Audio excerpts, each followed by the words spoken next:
much. Good afternoon. Well, after 22 years in academia, this is probably the very first time I have the last presentation at the conference. But it's not bad because I can react to everything. I can summarize whatever. So really not bad feeling.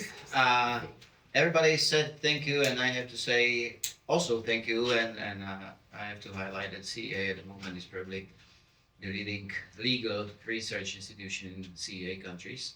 What is excellent, and seeing the number of books and number of pages, books, great job after 4 years.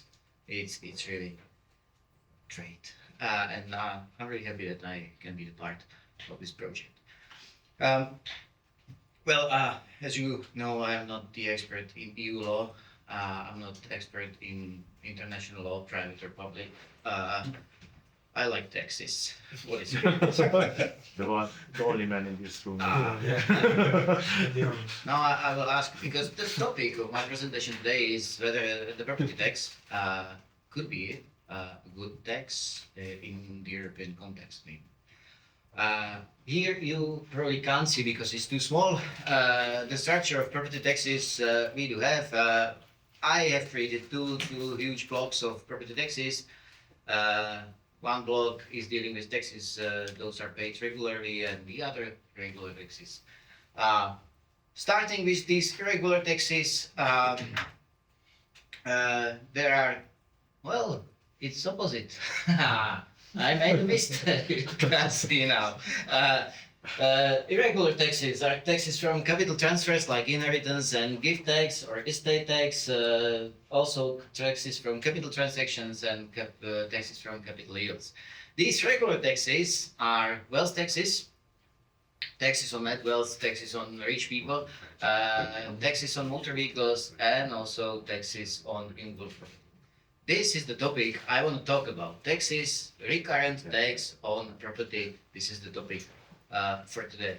And before I show you the next slide, I have a question. Who believes that this recurrent annual property tax is a good tax? Nobody? One? One, two? We have two people who believe that it's fine to pay the tax. And the rest? Bad tax? Everybody? The rest is silent. The rest is silent, and we know that who is silent agrees. I remember from yesterday. Okay, so everybody believes it's a good tax. Fine? Why? Because English is not a good tax. Well, you have one income. From this one income, you have to pay income tax. So in the Czech Republic, 15% gone, maybe 23% gone. In other countries, 42% gone. Then you decide to buy the property.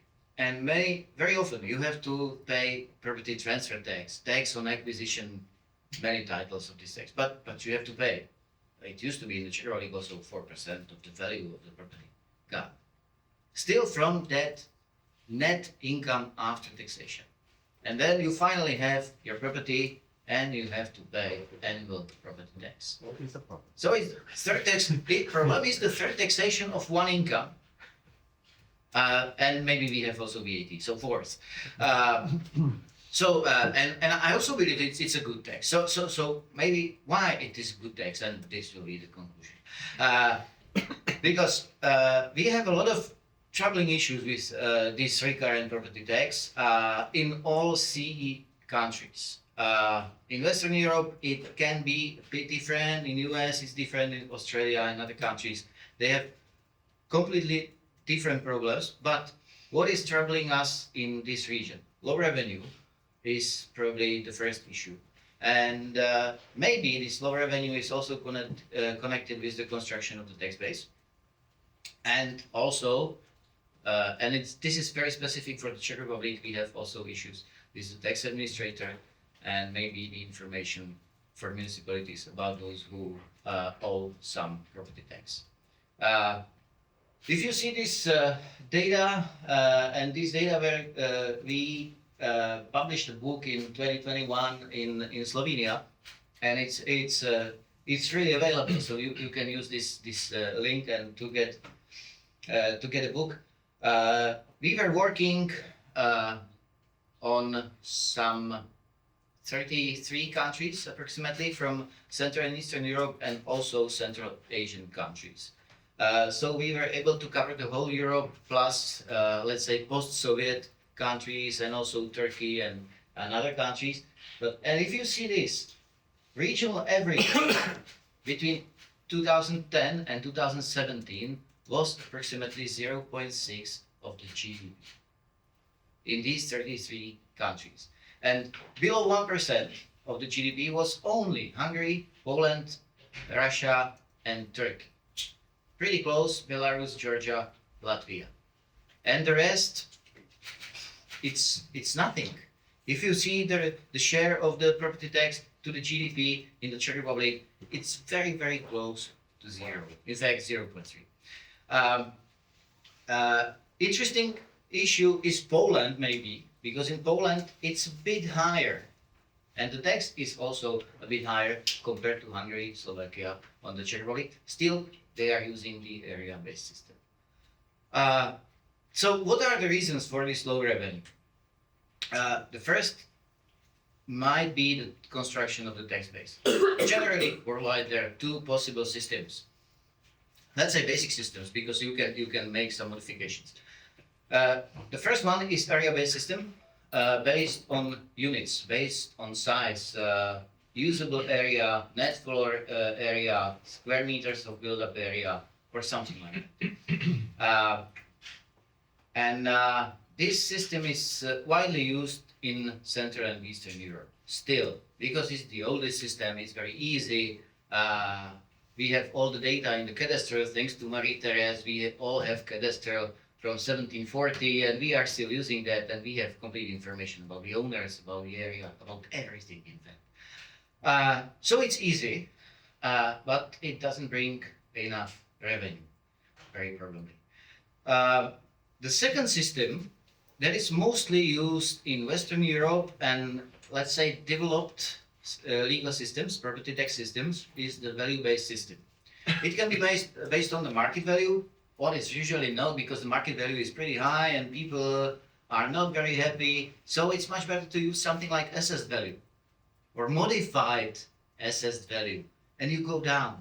And people believe that state is that stupid one, because they know that the market value of their property is 100, but the asset value is only 70, and they are happy because they are paying less than probably they should.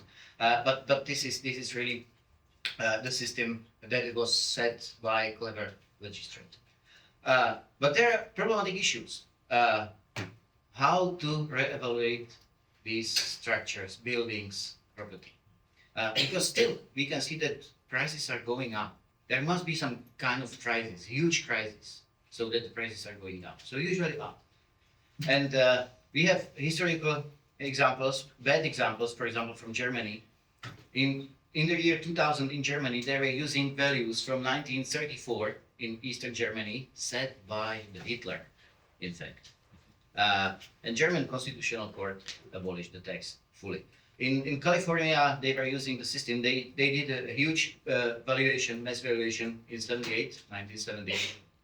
And then they said, okay, every time we have any new value, because of inheritance, because of sale or whatever, we will use the new value. At the end of the day, in the year 2000 again, you had three very much the same properties, the same street, same three houses. One was never re-evaluated, so there was a price from 1978, let's say $1 million.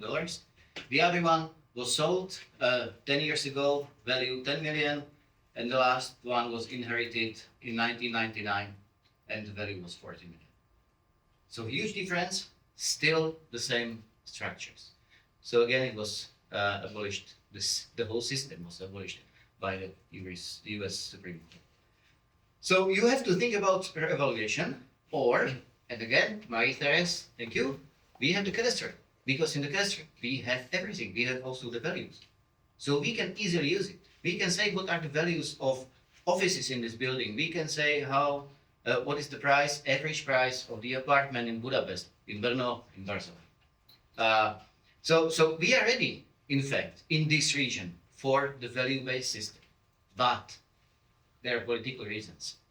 Politicians know that this tax is hated by people, and they prefer to have very low revenues from the property tax. But the good thing with the tax is that it goes directly to the municipality. Well, not only in Luxembourg in Europe, but Luxembourg is pretty small.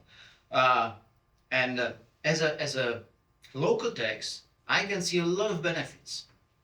You can use the revenue for cleaning the pavements and roads. You can construct new infrastructure. You can have public lighting. You can build sewerage system, water supply system, gas supply system. You can protect the property using this money because you have to pay for local police. You have to pay for local fire brigade. If you have enough revenue, you can send money to local schools, to local nursery schools, to local primary schools. There are huge subsidies for public transportation. Without subsidies, the ticket for metro here in Budapest would be 4 euros, 5 euros. But thanks to subsidies, we are paying only 450 forints or something like that. So we all are benefiting from this tax. And if everything this works perfectly, I have better quality of living. Or if I want to sell the property, I can ask for higher price. So these are the reasons why I believe that the recurrent property tax is really a good tax, and you can read much more about a good tax in the book wrote by Joan Youngman from Lincoln Institute of Land Policy. Excellent book. As I said, the third issue is tax administrator. In all your countries, the tax is administered by local office, usually municipal office. In the Czech Republic, it's administered by General Tax Office. Why? Because Czech Republic is specific. We have 6,253 municipalities in the country, 10 million people. Hungary has 400 municipalities approximately, something like that. No? No, I think between 3,000 and 4,000. Also, you have this stupid Hungarian system. So I somewhere lost 1 0 at the end. But generally, there is only one country in Europe with more municipalities, and it's France. So Czech Republic has more municipalities than Germany, Italy, Spain, for example. And the smallest municipality has 2 inhabitants. According to statistical office, both men average age 60. I don't know whether they live together or they have 2 houses, but definitely none of these guys is able to do the tax administration. So we need state to do the tax administration. And during the break, we were talking about the exemption from taxation for the state property. Yes, state property is exempted from taxation in the Czech Republic because state is paying for the administration. This is the reasoning, official reasoning from the state. So very probably, we need these state tax offices to administer property tax. And you can hear a lot of mayors telling you, okay, I want to know whether this or this guy owe the property tax, because if they ask for whatever from the municipality, we will ask them first to pay the tax, because otherwise we are losing the revenue.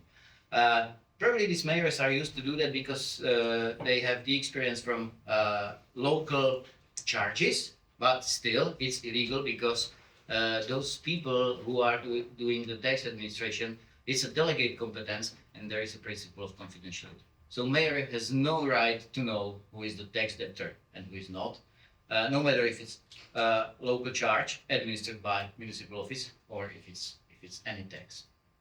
So it would be fine, maybe, practically, if we break this principle for these purposes, but still, it's not possible.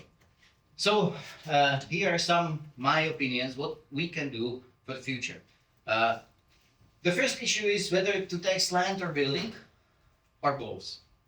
I believe both, because we can talk a lot about the superficial principle and what we had in in Austrian and Hungarian civil codes concerning the property and what communist regime did and so on and so on.